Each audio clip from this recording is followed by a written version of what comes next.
Hello everyone, welcome back to the channel, Vintage Baseball Card Packs.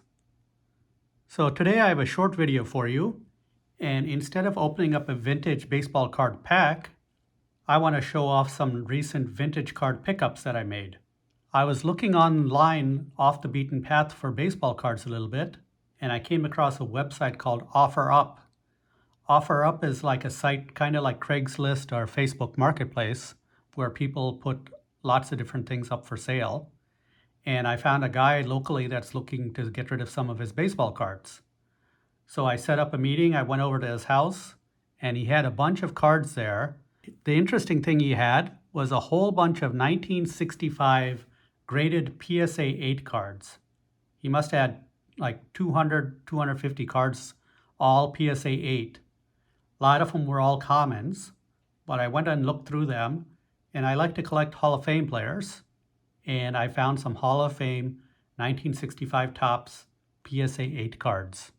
And so that's what I want to show off right now. Hopefully you enjoy seeing them. First up, we have the number one card in the set, AL batting leaders. We got Tony Oliva, Elston Howard, and Brooks Robinson. So I think Brooks Robinson is the only Hall of Famer in this set. I mean, they're all good players, but he's the Hall of Famer. So PSA 8, which is a difficult thing to get for 1965. And there's the back of it, all the batting leaders. You can see all the top players, which is pretty interesting.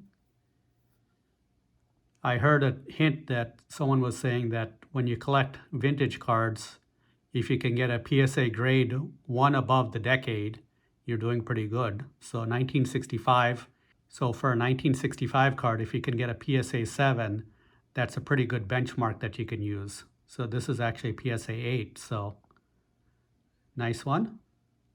Next, we have the NL home run leaders. And again, PSA 8, card number 4. And this one is packed with great players. Topping it off, Willie Mays, Hall of Famer, Billy Williams, Hall of Famer, and Orlando Cepeda, Hall of Famer. So PSA 8, 1964 home run leaders. So nice shape.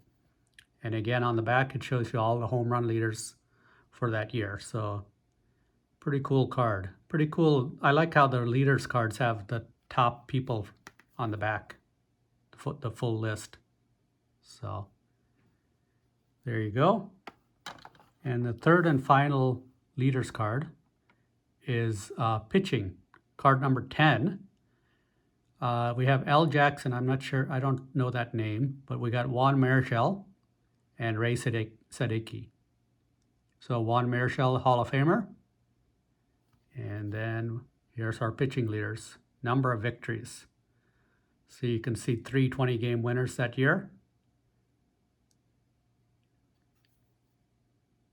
So pretty cool card. So makes it a little bit more affordable when they're like on a leaders card as opposed to by themselves. So like a Juan Marichal card would be a lot more expensive than this card.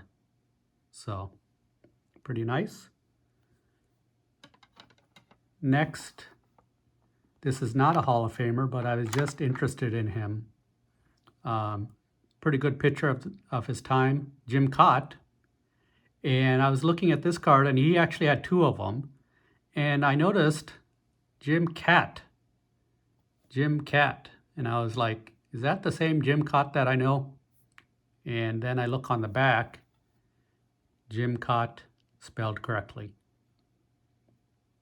So some type of mistake. PSA 8, Jim Kaat. Like I said, not a Hall of Famer, but a high quality pitcher. Then we have Bill Mazeroski. Definitely a Hall of Fame batter from the Pirates. Nice card. There's the back of it. So my first Bill Mazeroski card, I believe. Definitely first graded card. Hall of Famer. And next we have Jimmy Pearsall. Is not a Hall of Famer, but reason I got this card is I remember there's a movie made out of him. I'm sorry I forgot to research the whole story, but there's a famous movie called Jimmy Pearsall Story, 1965. This is a 1965 card, but it was made in the 60s or early 70s. I think it was black and white, so for that reason I picked up this Jimmy Pearsall card. He used to be a Chicago player, so but this is him on the Angels. So there you go. And then next, here just a second, I want to hide the last two cards, so let me do this. Then we got Gaylord Perry, Hall of Fame pitcher. Again, PSA 8, card number 193. A nice looking card of him when he was on the Giants.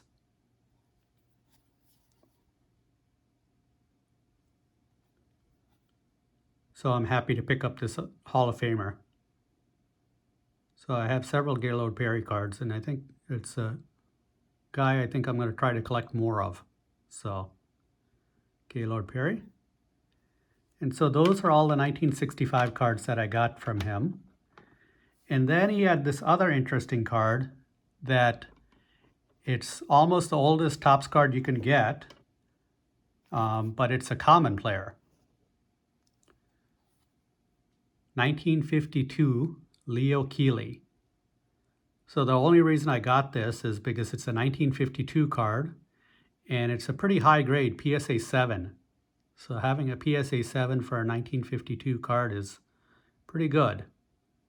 And so there you go. So there's the back of the card. So I kind of just got it just to say I have a 1952 graded card.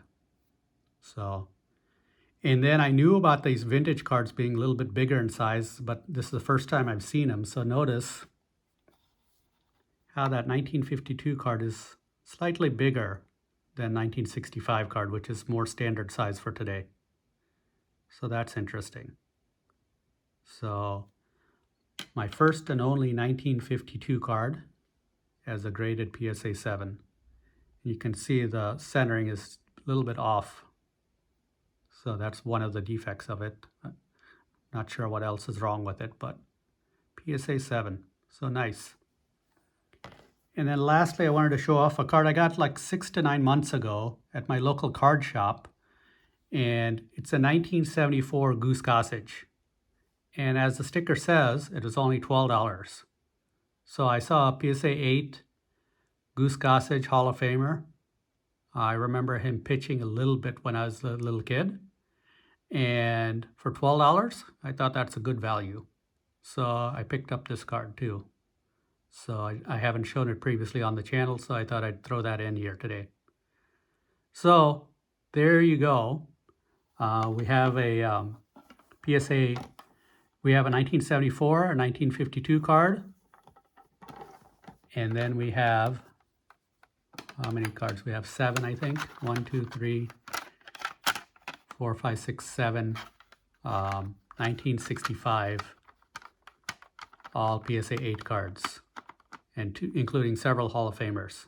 So this 1965, I think, is attractive to a lot of people with this pennant and the look of the card and everything. So I'm thinking about starting like a 1965 collection. Like I said, this guy has a whole bunch of commons 1965. So if I needed to build a set, or if you're looking at 1965 cards, please comment below and I can put you in touch with them. So a lot of PSA 8 common cards he has. So just something that I'm thinking about. And please comment below. Tell me what you think of these cards. Tell me what do you think about 1965 cards. And please be sure to subscribe to this channel, as I'll be doing a lot more vintage packs, and I'll be doing some modern stuff, and I'll be doing lots of Project 70 videos. I've been collecting a lot of Project 70 cards. Please be sure to like this video too, so that'll help spread the word about this channel. Have a good day, and I will see you on the next video.